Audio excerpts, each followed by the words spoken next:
Sahana vavatu Sahanau bhunaktu Sahaviryankaravavahai Tejasvinavadhitamastu ma vidvisha Vahai.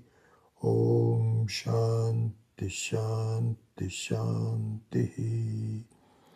Om Vishwam Darpana Drishyamana Nagari Tulyam Nijantargatam Pashyanatmani Mayaya Bahiribhutbhutam Yatha Nidraya Yat Sakshat Kurute Prabodha Samaye Swatmanam Eva Tatvayam Tasmai Shri Guru Murtaye Namahidam Shri Dakshina Murtaye.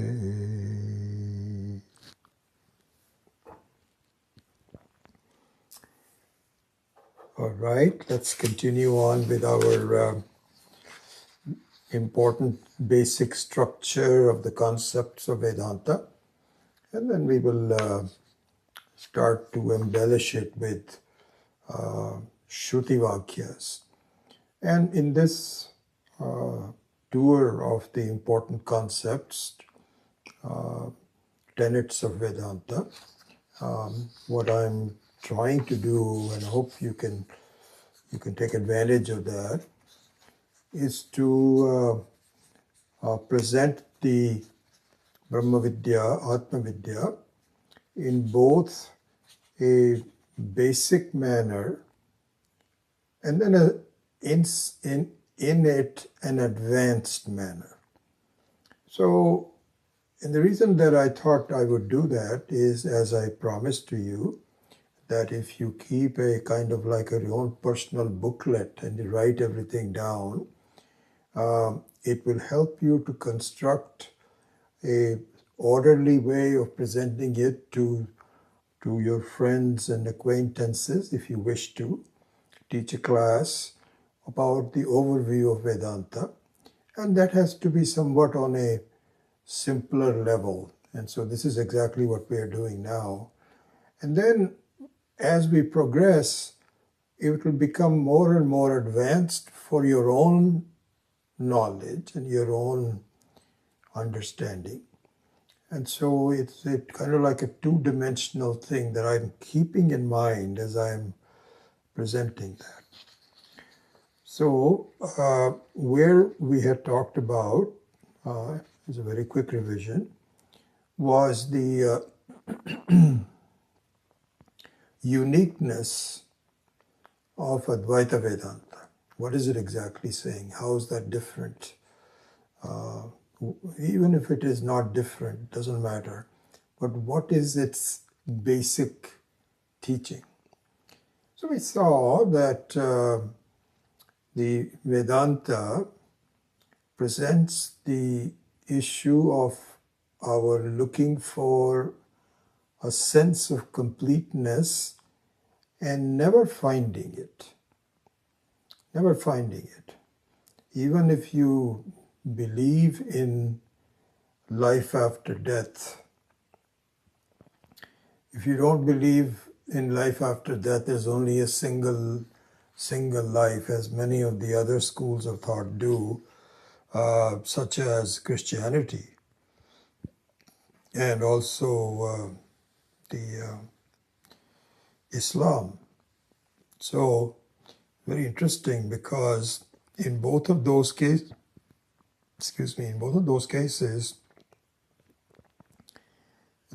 you were not anyone before you arrived in this life. That's your starting point. And as far as your future is concerned, you will not come back to the same level of life as you're doing now. You'll be someplace else. They have their ideas that you'll be given, your future will be bifurcated. Either you will end up in a very positive future or in a negative future. They have their ideas about doing that. In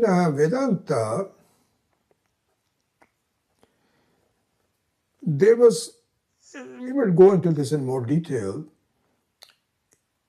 And by the way, I would say that sometimes, when I present all these ideas, and I mentioned that in the very beginning, it's just the way I'm presenting it, but you can sequence them in the way you feel more comfortable in presenting it to someone else. That can be rearranged. So keeping that in mind, but I'm a little bit more casual because I know that you know quite a bit already. And so whether I present it now or next week or last week I did, doesn't really matter very much. I think you will be able to sequence that in your own mind. But when you translate that into a narrative that you feel very comfortable with, then you can structure your lessons in a different way. Anyway, what I'm saying is that Vedanta is pretty unique. What it says is, not only is this your first life, this is a continuum of your life. So you will be born and pass away, and born and pass away, searching for a sense of completeness. So what that means actually is that there was never a time when you were not there. So this we will spend some more time on explaining as a narrative, although you already know this by now. This is called Anadi. So your Anadi means that there was never a time there was a beginning. You are the Atma, and Atma has no time associated with it. Time actually is also one of the gunas of the Atma. Anyway, we'll talk about that later. But the fact of the matter is that Vedanta says that you are continuing to search no matter what the conditions are. It's exactly like, honestly, this is a very beautiful thing. You can go to sleep and dissolve your interaction with the world, but then wake up again and restart where you had left off and keep making modifications and so on. And as we have said, and this is also something you can embed in your teaching, there is very little difference between every night's sleep and the death of the body. Very little difference. I mean, there's a huge difference in the way it comes out, but from the standpoint of the basics and concepts, there's not much difference. So the only difference is that in one case, you have not yet abandoned the body. You come back to it in the morning. You haven't abandoned your relationships and memory of this life. More or less they're the same. Whereas in the end of this life, the so-called end of this life, I think I told you this, that in India, death is called Dehanta. They'll say, uska dehant ho gaya. In fact, if you look at the newspaper clippings, they will say, you give the beginning and the end, and so all of that is there. But mrityu is not used. It's okay to use it. It's not as though it's a sin or anything like that. But a more appropriate word for the end of the life is what is called dehanta. The word dehanta is very, very indicative of what exactly is. There is an anta of the particular deha. Nothing else. Nothing else. Just the other day I was talking to a son-in-law of one of our friends who I had not seen for 7, 8 years. And he was, there's some problem with his body, and so they had come for a treatment in the West Coast. And so he was asking, are your classes still going on? And I said, yes. And he says, what is it that you're teaching? And so I tried to present the subject matter as best as I can. And then I asked him, what have you been doing? He says, I'm trying to meditate and I'm reading some things. He's very busy. He lives in New York. He only has about 15 minutes in the morning, 15 minutes in the evening. And that's all because he gets tense because of he's a very high-level manager. And so he says, I don't feel good, but basically it's just to feel good. And then he mentioned something very interesting. He said, I'm studying the future of the soul. Where does my soul go? So we didn't have much time. There was all family together. We were talking about other things. But I was curious what he thought about the soul. He says, the soul, that's our reality. And everybody has a different soul. And so the question is, what happens to my soul? So, all these ideas come up in people's mind, and it's wrong to do all this kind of conclusion, or wrong to think of this as that conclusion, but we have it. Another part that is that when a person dies, we will say, may his soul rest in peace. It's a normal expression, isn't it? Hindi will say, inki soul, what do they say in Hindi? Yeah, it's interesting. In Hindi they'll say, iski atma ko shanti mile. Atma ko shanti mile. So anyway, embedded in the word dehanta is that there is only an end to the body, which means that all the non-body constituents of a person continue.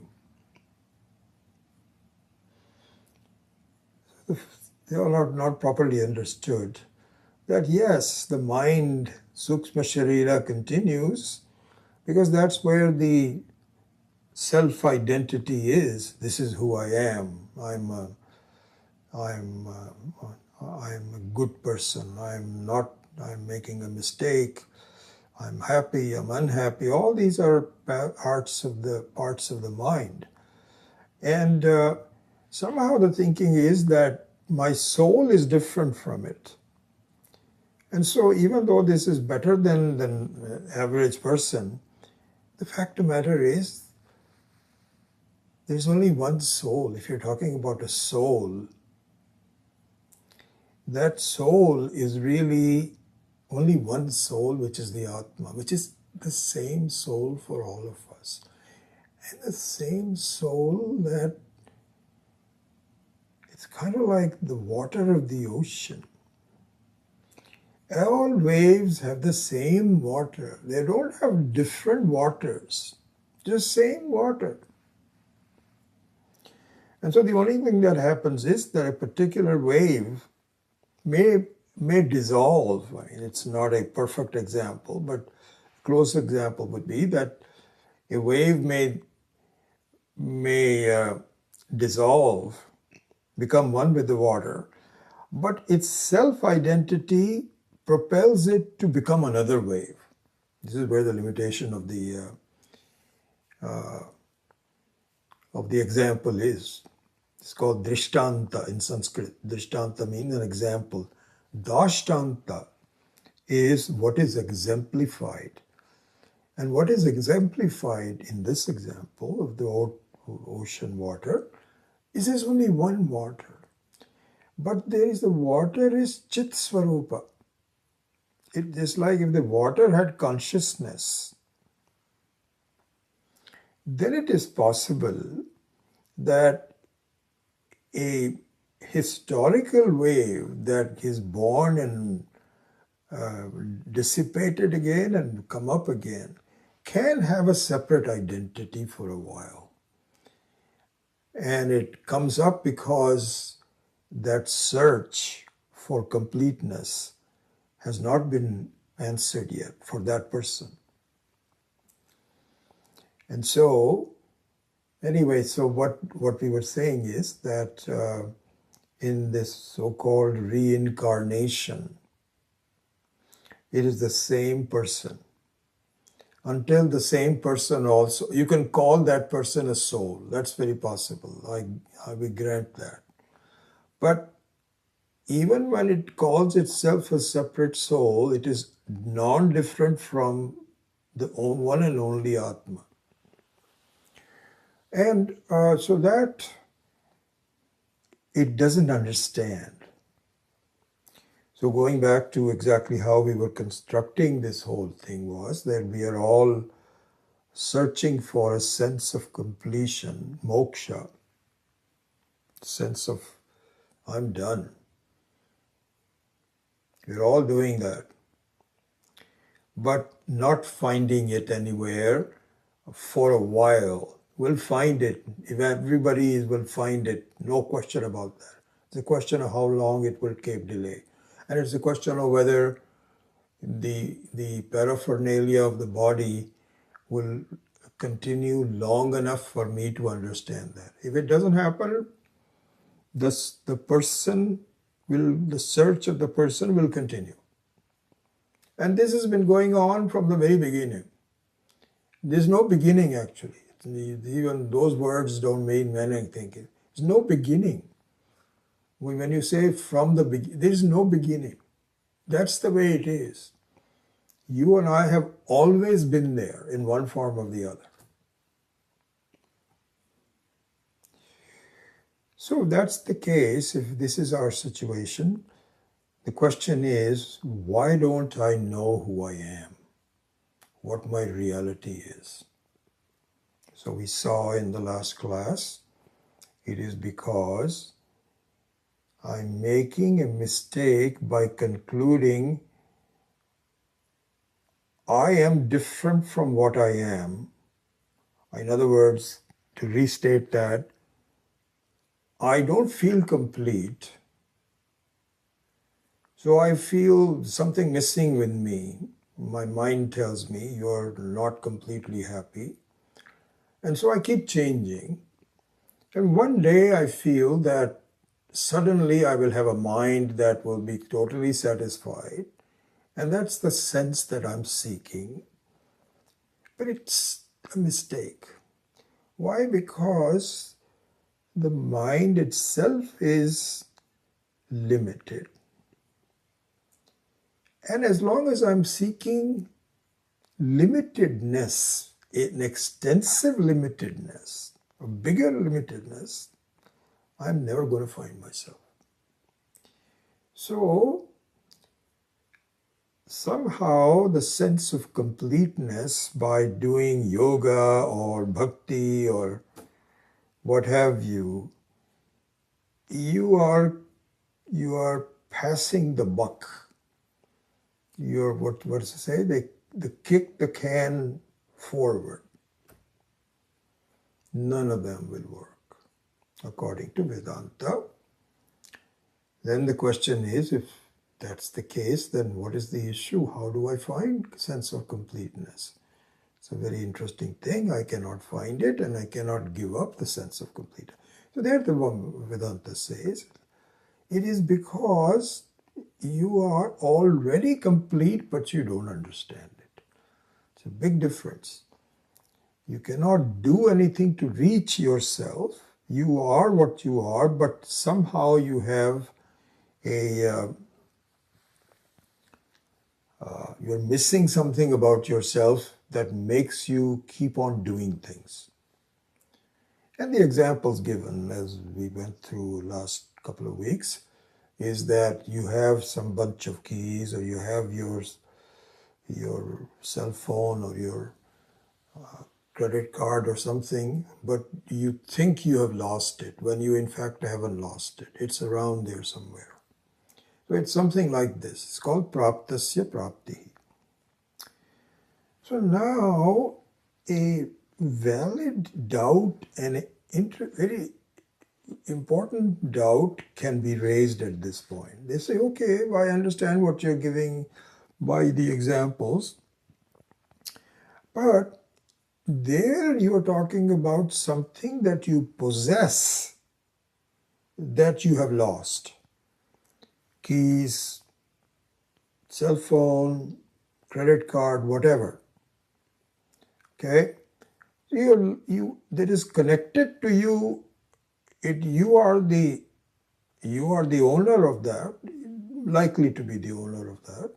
Something very close to you, we grant that, which you have not found because of some error in finding. This one we can get. But you cannot extend that logic to yourself. You are never lost, right? You are what you are. How can you say, you cannot say, I'm lost. Yes, you can say I'm lost with respect to where I want to go. That's okay. But you cannot say, I'm lost. Because then the answer will be, lost from what? So that cannot be. You cannot say that I am what I am. How can I be incomplete? I feel incomplete. How can I be complete? Because I feel incomplete, and that's me. I understand that. And this is what I'm trying to do, is to do something so that I can feel more complete. And so praptasya prapti is understandable for something close to you, but I don't see how it applies to you or me. That I don't understand. So here Vedanta points out, Shruti points out, no, it can apply to you also. How? So it gives a valid example, because really all constructs, all constructs of something that you're teaching must have an example. Must have an example. And without examples, you cannot. This is what is called a proof. Without that proof, you cannot prove anything. So then the example is given that it constructs this example of the 10th man, where a person mistakenly forgets to count himself and thinks that one person is lost. And so this is also from a standpoint of externality. This is an important thing. Externality means, this is really, so this is one of the pillars of the teachings of our acharyas, that we are so, this is what it says, parang chikhani vyatranat swayambhu tasmat parang pashyati no antaratma. Kathopanishad, I think. Paran pashyati na antaratma vyatranat swayambhu. He says, the way Ishvara has constructed me, that I am always looking outwards. So here what it is in the 10th man example also, that the nature of his problem, his dosha, his ajnanam, confusion, was that he was looking at the number of kids who were playing in this rushing water. All the time very scared that I hope everybody is okay, I hope everybody is okay. So in this anxiousness of externality, yeah, this is an interesting thing to see. Exactly what is our situation. And we'll come back to it again and again. But in the Saturday class, I had mentioned for this, remember, I think if many of you are attending that as well, that the issue of the fact is that I don't need a pramanam. That I am, I don't need a pramanam. That I see that I am, I don't need a pramanam. That this condition is not conditional. This situation is not conditional. I don't see it ending. It's very natural to me that I know what I am, and that I am, and I know what I am. So where's the problem? How come I don't understand this? So there it is said, because you have never inquired into, is there something behind my experience with the body, with the world? It's exactly like, this would be a good way to explain it. That if you have a child, not even just a child, you can have a 3-year, 4, 5-year-old. Talking of that, I was just talking to my son last night. So, usually we talk every day, how are the kids doing? So he says, the 3-year-old Sanya had fever last night. We said, oh, really? So he says, she's not going to school today. And so I said, oh, I'm very sorry, that's good. He says, don't we feel sorry for her? She's very happy. I said, what? She's sick and so on. He says, no, that we gave her Tylenol. She's happy she's not gone to school because that's the only time she gets to watch some cartoons, screen time. They don't allow her to have screen time. There's only 2 cases where they allow her to do screen time. One is she's sick. The other one is if they are going on a 5 or 6 hour journey on the plane. It's very difficult to contain the minds of children. So they allow her to watch some screen time. So this is exactly what we are doing. Our life and how we are behaving and how we are involved is our screen time. It's our screen time. So as long as the 10th man is looking around and be very involved and progressively getting more worried, recounting. And the interesting thing is, it's such a beautiful example. You have so many things you can derive from this. They cannot even know who's missing. And they're so perturbed that they've lost a normal sense of who is it that's missing. Because if they could do that, they perhaps could have understand who they are. But they can't do that. So this is what is called anirvachaniya. They can't locate where the problem is. But in the meantime, the effect of doing this is that they're externally oriented, screen time. This is exactly our situation. Every day we wake up, we don't wake up and say, who am I? And what's happening? If we start doing it, I think it'll be a great thing. Swami Akhandananda's one big advice is, please look at yourself, not at the world around you. You have to look at the world around you because you have to you have to go to work, you have to eat, you're hungry, you have to protect your house, you have to earn money. All of those things are okay. But our habit is, you ask somebody, please reflect on yourself, and he says, I'll do that one of these days, when I retire. So this is the reason why on the Saturday morning class, we said that it is a lack of reflection. That's it. If we do that, we'll reach a sense of fulfillment very quickly, for the reasons that we will explore further. But I'm just going through systematically that again, the topic is, how can I,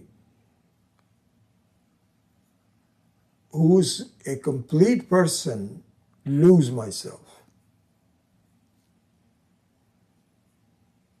The answer is, there is something about yourself that you have forgotten to count. You yourself have forgotten to count. And the other thing is that you cannot do it yourself.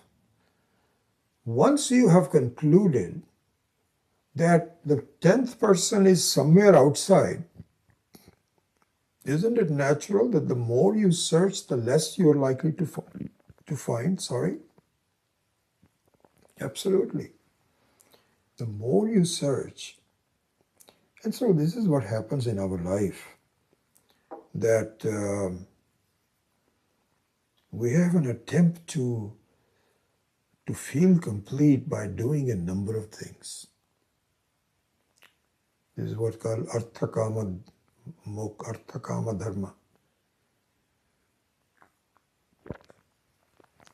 So we want more security, Artha. We want more pleasure, and we resort to something which is ethical behavior. We feel good about that.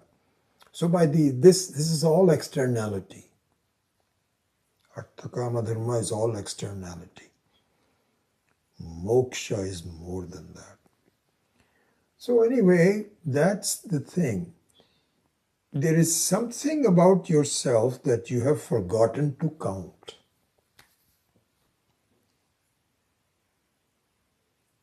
And as a result of that, you just take yourself to be a limited being, a limited person, rather than having a sense of completion. And that is the reason why praptasya praptihi does apply to yourself, not just to something that you possess, not just only to the cell phone or glasses or anything like that. Yourself. You've already made a conclusion which is false. And then we saw that you cannot do it you cannot find yourself just by yourself. You cannot do that. It has never been done. It cannot be done. So people feel that, I'm going to read a lot of books and I become very wise. I've read, it was interesting. I think I told you this a long time ago. This must have been about 20 years ago. I got a call from someone. I think we had already established the website for Arsha Vidya Center. So somehow I got a call from somebody. And he said, Mr. Kapoor, I'm a graduate student at Stanford, like 4 miles away from where I live. And I sometimes go to the cafeteria. I'm very close to it. And he says that we have a study group that is trying to understand the basic tenets of Hinduism. And we have found that you're teaching Vedanta on this. We would like to meet with you. And can you please come? I was very happy. This is, oh, wow, graduate students, they're already so intelligent and so on. So we set up a time. I went in there and we said, here's what we're going to meet.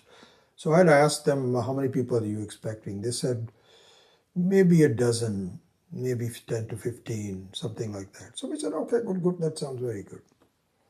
So I go there at 10 minutes early, there's nobody there. I'm kind of waiting, but finally they all showed up. Not all, but a few people showed. I think there were about 6 of them. 6 people, kids, something like that, 5, 6, 7. Half of what I was expecting. I said, okay, that's fine. So we then, I gave them an introduction of who I am, what have I studied, and just to give an idea of, etc. Then I said, please, I'd like to discuss what are your questions and how can I help you? What happened there was, there were some people who had been studying all about the various schools of thought, all the various religions, Buddhism, Jainism. So they had done some study, okay? So then they started asking me some questions about not only Vedanta, but about others. Vishishta Advaita, I think, was one of the questions. Ramanujan, Sankhya, then they knew about Shankara. They asked me questions about Shankara and so on. So I was polite enough to answer all of them. But they kept flitting. Okay, but have you thought about this? So I said, yeah, I have thought about it. Here's our view of this. Okay, before I could complete my answer, they'll go to something else. But have you thought about this? Do you know something about, have you studied Ramanuja? Are you doing this? I said, this is a waste of my time. I don't know, they are examining. So they were examining me from the standpoint of the breadth of all the possibilities, and jumbled up, not systematically and so on and so forth. So I said goodbye to them, and I don't never seen them before after that. That was it. This is like 20 years ago. So I guess what I was making a point on, I've completely, I hope I haven't lost track of it, is that we are not capable of understanding what's missing about me by looking at ourselves or by ourselves. Not possible. So the question is, why not? Why can't you just study the book? You study all these exactly like these people were doing, and this is what most people are doing.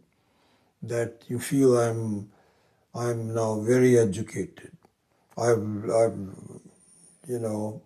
another example is that there was a very close, one of my closest friends. So he has a study circle. And he lives about 30, 40, 50 miles away from me in Orinda. And so they take up different books and study about it and so on. So they picked up some book about Hinduism. And everybody's supposed to read it for 1 week and then they come and discuss it. And they invited me, especially for that study group. I could tell, I know what these people do. They play golf, they drink, they are bhogies essentially, go to different restaurants and enjoy themselves. So I have an idea of who they are. Not serious students. And for me to drive all the way up there and have a kind of a quick discussion about this book that they're studying, I said, they're not going to be really listening to me. Nobody will say, oh my God, you make so much sense.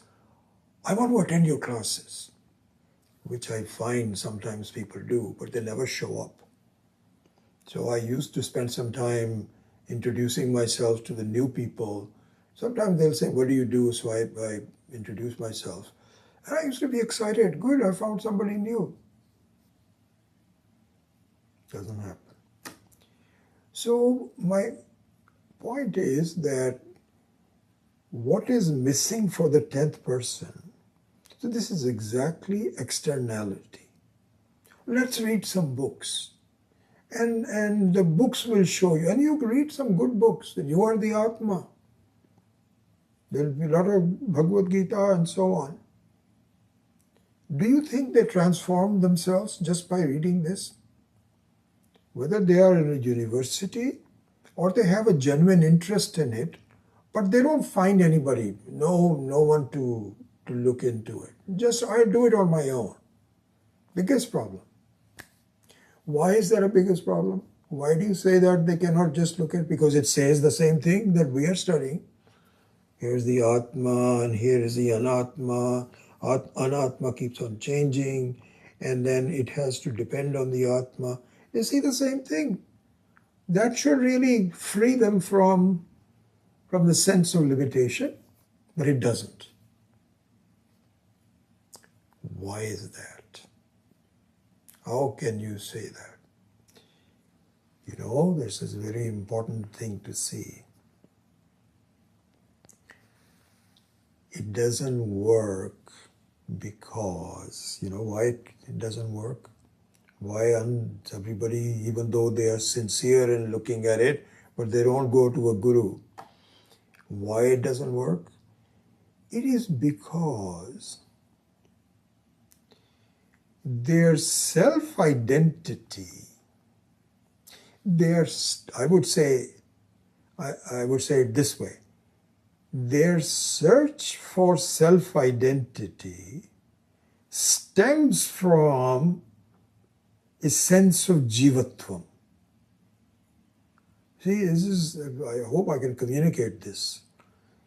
So they feel that I am a good starting point. I am there as a person. And I consider myself, this is another problem. Almost everybody feels a sense of some wisdom that I think other people may be wasting time, but I'm doing the right thing. I know what I'm doing. I know what I'm doing. Who is this person who is saying I'm the right one? You describe, supposing you have an interview with this person. You say, what do you spend time on? Oh, since I retired, now I'm studying a lot. And I'm taking on what books are you studying? So, autobiography of a yogi, as we were discussing in one of our forums. Very good things, and really changed my attitude. I'm studying it. Very nice, very nice. And what is your next book that you're studying? Oh, I have a list of number of things that I'm studying. Who is studying? The person who says I'm studying is a limited person. So that one is not disturbed. That is a starting point. You cannot, the only time you'll give up the sense of who I am is in deep sleep. And you cannot learn anything in deep sleep. But the moment you wake up, you have a self-identity of something or the other. And you start with the self-entity.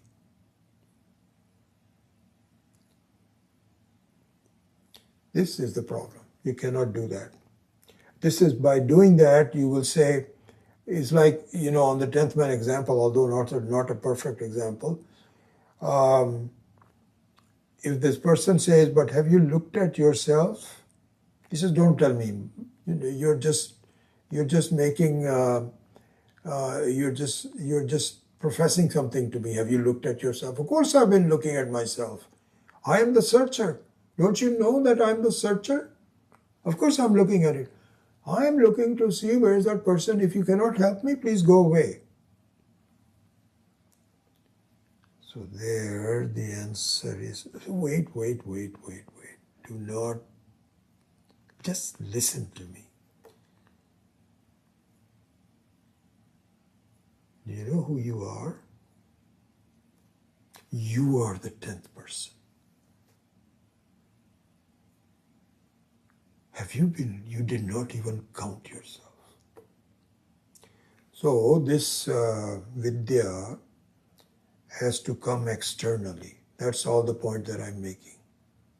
Someone else who is a, and so in this construct of the 10th man example, what is typically said is that if some kind of a flunky guy came in and said, why are you so worried? What's happening? And then you'll say, we've lost a person. And you say, okay, that's too bad. Have you searched? Maybe it's just drowned. Maybe his body will come. All kinds of things people will say. But they talked about a wise person walking by and seeing an extraordinary scene where the students are beset with sadness. And he says, you're all healthy people. Why are you so sad? What's happened? And you say we've lost a companion. There were 10 of us before we started crossing the river, and now there's only 9. And I knew that it was a dangerous thing for us to do. Our teacher told us that, but we're very sorry. The wise man now looking is only 10 people. They're all now come together. He counts them. He said, wait. Is that your problem? So these guys are very annoyed and says he's wasting our time. He's got a big beard. He look very wise, and but he's wasting our time, this Guruji. And so, it was interesting. Just the other day, we have a friend who is a few years older than us, and we went to see her, and she's known me for a long time, even before PRC and so on. She's a physician. She made a very big compliment to me. He said, Vijay, I understand that you are teaching. You have been teaching for the last 30 years. And people at least listen to you and so on. I'm very surprised that you don't have a big beard. You don't look like a teacher. You shave every day, and so on. And he says, have you considered having a big beard and mustache? So her name is Arun. I said, Arun, that's very nice of you to say that. But I said, frankly, this is the truth. I think I've shown you a picture of me with my beard when I was at PRC. I'll maybe show that to you one of these days. But I said about 15 years ago, I tried to grow a beard. Because, once I retired, I said, the office doesn't expect me. But it was so itchy. After a couple of days, I shaved it off and started again. It became so itchy, I didn't like it. So this is the reason that I'm not wearing it. She says, okay, I understand that. So in this 10th man example, if a kind of like a flunky guy goes around and says, no, I didn't, you'll find it somewhere, this or the other, you won't believe that person. But this sadhu that was going around and genuinely concerned about this level of sadness in the people, and quickly found out that this is not a problem. And he says, okay, just do this so that you and I count well. You stand in a line. See, this is what is called the structured learning. A very important example. Structured learning means like asking the person, okay, stand in one line. Don't be all around the place. I'll found the 10th person. Stand in a single line. Okay, let's start together. One, one, two, two, like that up to the 9th, and he says, you are the 10th person, with a smile.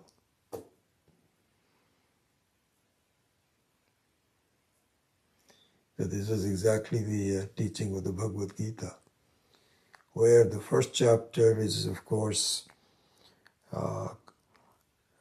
talking about the situation that causes sadness. It's like these 10 people who are crossing the river. And so the battle of Kauravas and Pandavas, the whole construct of how the conflict came about, they wanted this and they were cheats and they didn't agree to their promises, and all of this exactly was the construct. And then it resulted in Arjuna, who's like the 10th man, really, who is in deep sorrow.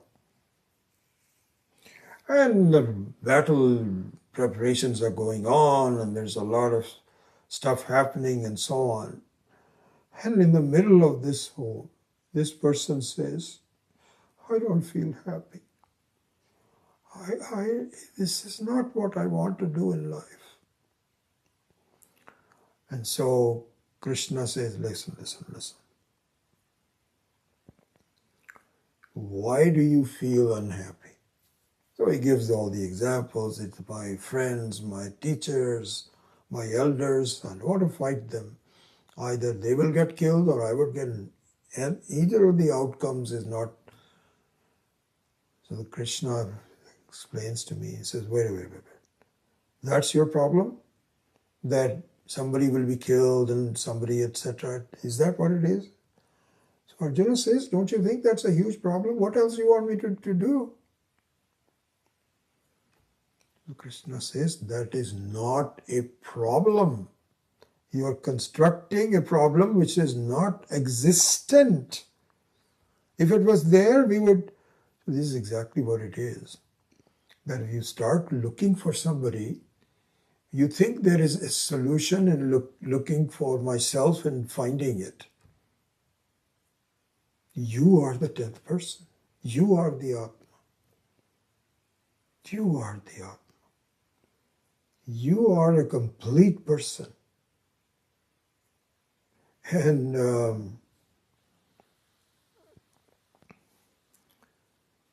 this very important 10th shloka of the 2nd chapter, where Krishna actually, a few times in the Gita, professes a stern message, a criticism. But while criticizing, he's smiling and laughing. So this is what is called, in the Adi Shankara's teaching also, this is called prasanna gambhiryam. Prasanna gambhiryam. Prasanna gambhiryam means, gambhirya means it's a very serious topic. This is a life and death situation. If we don't understand this, then we will have to go through another big cycle of birth and death. It's a huge issue. So it's serious, but at the same time it is prasanna serious. Gambhirya means serious, seriousness. Gambhira is serious, and gambhiryam is seriousness. But prasanna seriousness. Prasanna means it's a serious, in fact it is so serious that it has a beautiful outcome. And so exactly this one is taught, that you are okay. Don't look for anybody or anything outside. The only thing you need to do is to inquire about who you are in a very structured manner. Because right now you are in the middle of problems and the conclusion that problems are for me. Why? Because you've forgotten to account for one thing which you forgot about. Didn't know about it. Not only forgetting is not a problem. Forgetting is not the right word. Forgetting means once upon a time you used to know it, now you've forgotten it. No, you never knew this. That's why they say ajnanam, ignorance, doesn't have a start. It's anadi. That should be very clear to us. Because if ignorance had a start, what would it be before the start? Knowledge.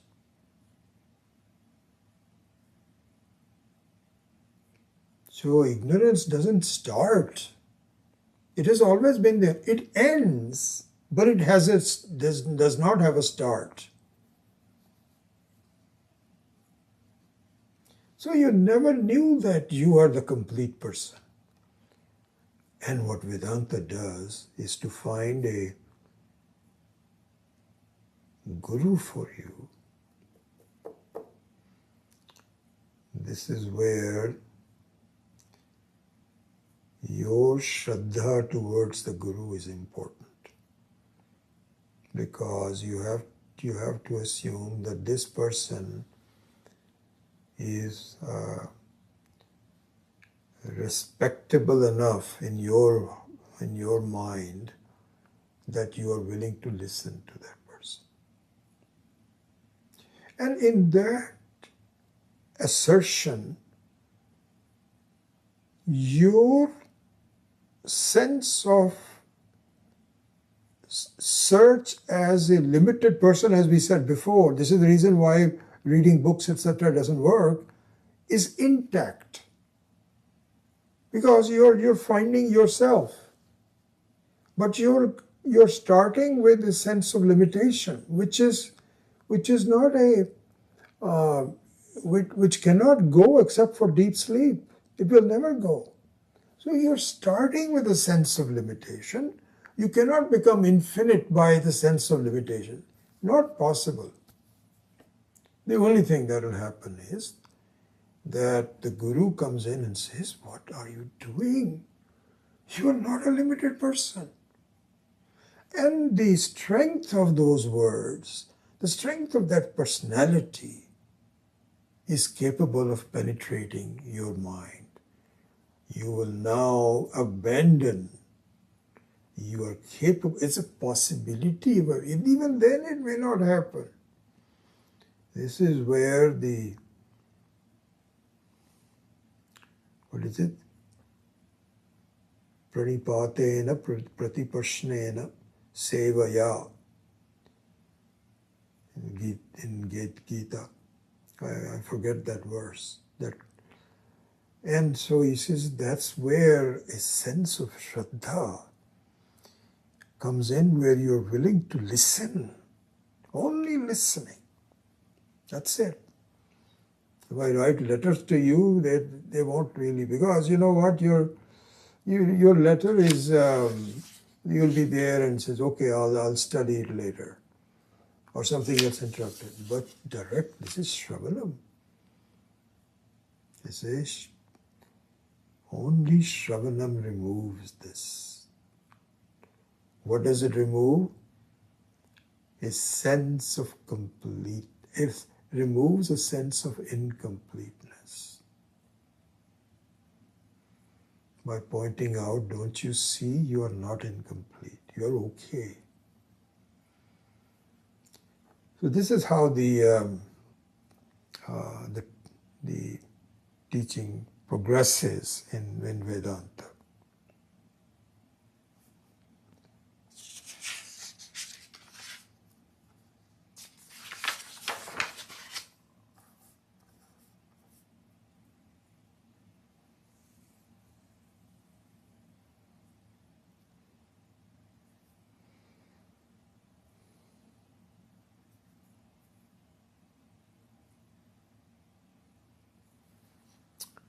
So,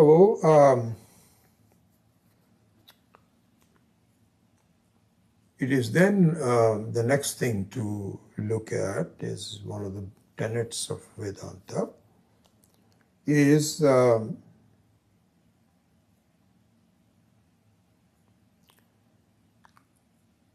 the fact that the reason you were searching and were not able to find it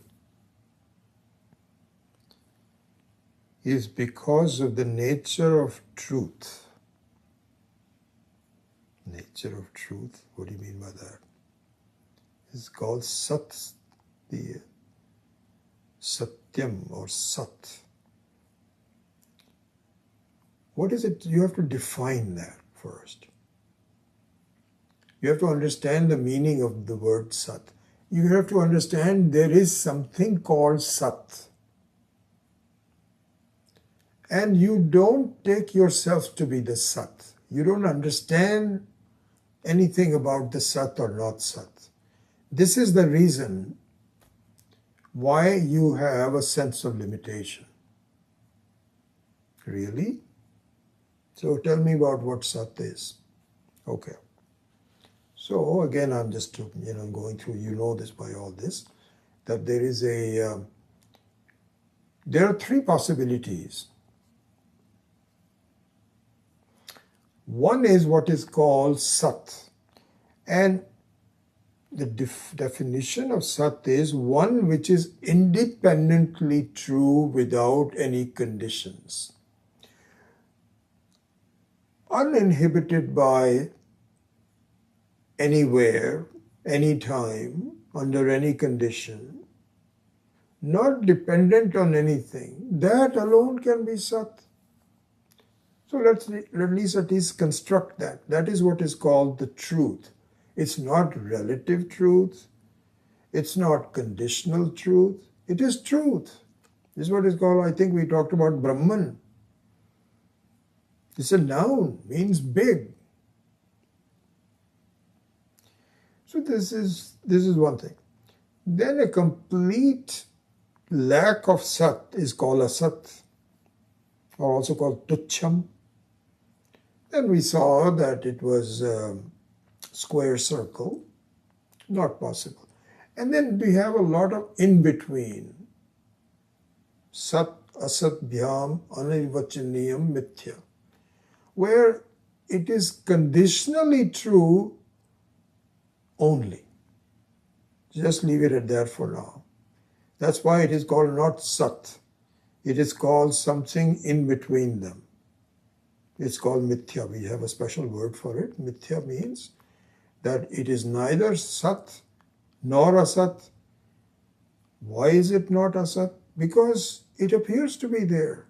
It is, I see it. And why is it not Sat? Because it also disappears after a while. And so this is who you think you are.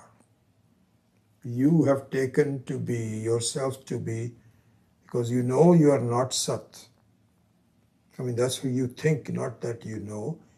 You think you are not Sat, quite honestly. You don't fulfill the definition of Sat. You don't fulfill the definition of Asat. So naturally, you are sometimes Sat, sometimes not there, sometimes happy, sometimes not happy. It is Mithya, something in between. So here's how your sense of self-identity is. Your sense of self-identity. Self-identity means the sense of your own truth, how you perceive yourself to be, comes in three levels.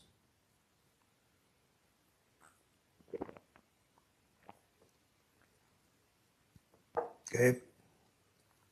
Three kinds. One is your assessment of yourself as a subjective truth. Subjective truth. So subjective truth means not as you are, which is shared by anybody else. This is your own personal view. And it could be a dream. It could be your thoughts that nobody can see, except for an extreme case. Like if you are very angry, it shows up to people. If you're extremely sad, it shows up. But if you are not particularly angry, not particularly sad, not particularly happy, nobody can tell what you are. So that is the subjective nature. Also, if you are you're depressed and you think nobody likes you, life is not going well with you, you don't like things how it is, nobody likes me. So your friends and family will say, no, what do you mean by nobody likes you? Don't think that. No, so this is a subjective view of yourself. This is a subjective self-identity. Okay? And also under the influence of sleep, right? When you're dreaming. Or you are under the influence of some drug. You're hallucinating. People are out to get me. All these are subjectivity. So this is one level. This is called Pratibhasika Satyam. Pratibhasika Sat. Your self-identity. So you can add the word Swayam Sat. Your own self. So this is one level.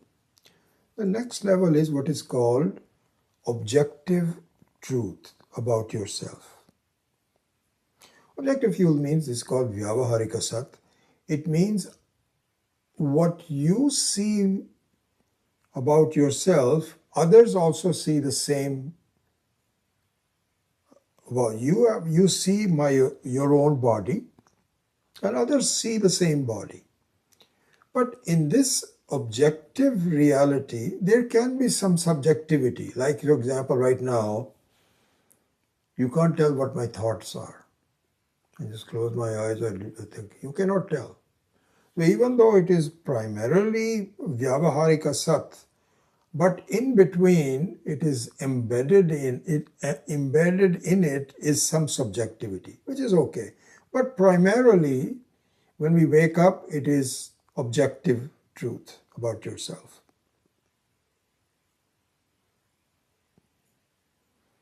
Another thing which is embedded in it as a subjective is how you think of others and what you think of yourself, your ego. You know, I'm somebody. I'm doing the right thing. I'm very wise. So this is your own subjective things. And sometimes others can see it, but it is embedded in the objectivity. Right?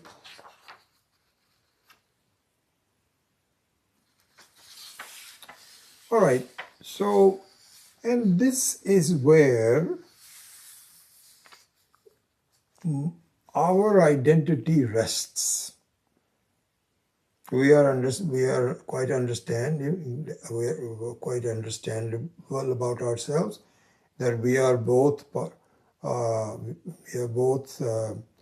Vyavaharika Sat with some Pratibhasika Sat. And this is that my identity is. And I think that this is who I am. So here we say, is this self-identity the truth about yourself? So most people will say, yes, of course. What others see me with some variation of my thoughts, that's the only difference. And what I see myself, and all my life from the very beginning, I'm a function of time, and my body starts to wane, that I know that my body is also waning. I have diseases. All those, this is me. What do you mean by it is? So there we say, this violates the definition of Sat. Why is the definition? Because you cannot, Sat means non-changing, non-conditional. So one question is, maybe I cannot be the Sat. So why does it have to be a Sat? What does that do for me? Why do I need to be Sat? We say, no, no, no.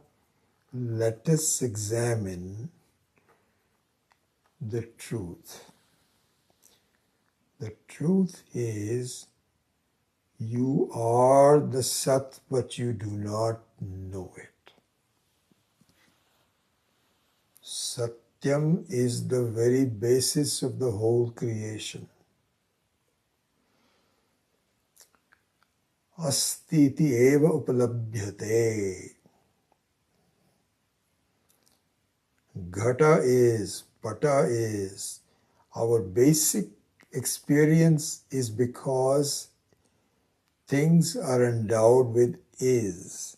Isness is the basic, fundamental basis of the whole life is isness. You don't transact by saying is not. That one, no, it's not there. This is not there. This is not there. That's not really. You say the table is, the glass is, the light is, the walls are. Everything is. The only issue is, where is that isness? Because there seems to be something common between everything that I see in around me. It is, it is, it is. But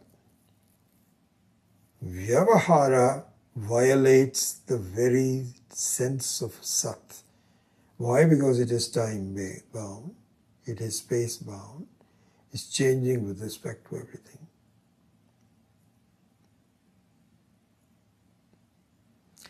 So, I'm trying to look at timing.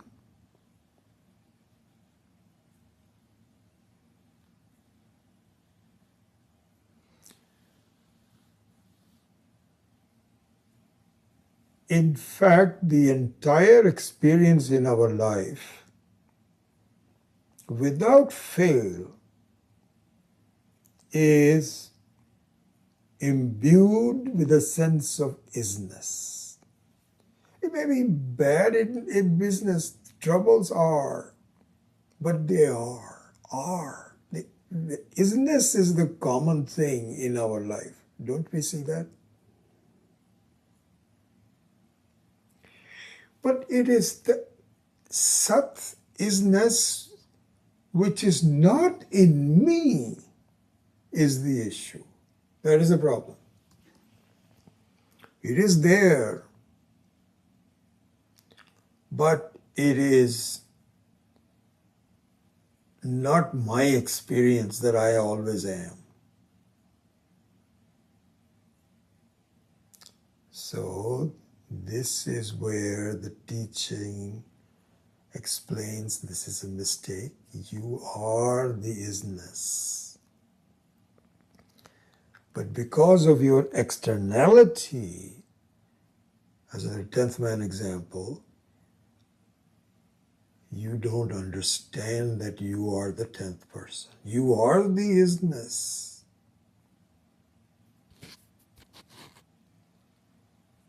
So this is how the teaching of Vedanta proceeds, and we'll go deeper into it as to why is it that where am I missing? What am I missing? And prove it to me, how am I missing? We will look into that. All right, so with that, I close the class today. And also, one thing I would do, in fact, I'm going to send you a WhatsApp message. There will be no class next Tuesday, the 17th. And then the following Saturday also there will be class. We're going to go for a 6-day vacation, my wife and I and her mother, and a couple of other people. And so I will be leaving on Saturday night, coming back the following Sunday.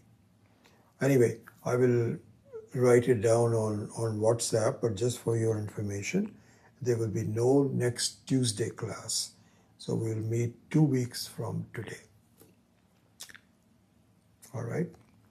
Om Asato Ma Satgamaya Tamaso Ma Jyotirgamaya Mrityorma Amritam Gamaya. Om Purnamadav Purnamidam Purnat Purnamudachyate Purnasya Purnamadaya Purnameva Vashishyate. Om Shanti Shanti Shanti. Harihi Om. Shri Gurubhyo Namaha. Harihi Om.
Okay, nice to see you all.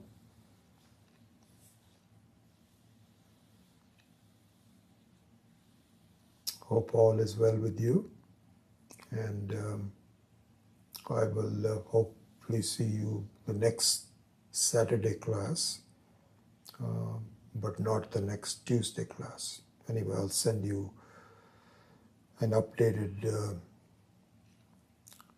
schedule of the next 2 or 3 weeks. Okay.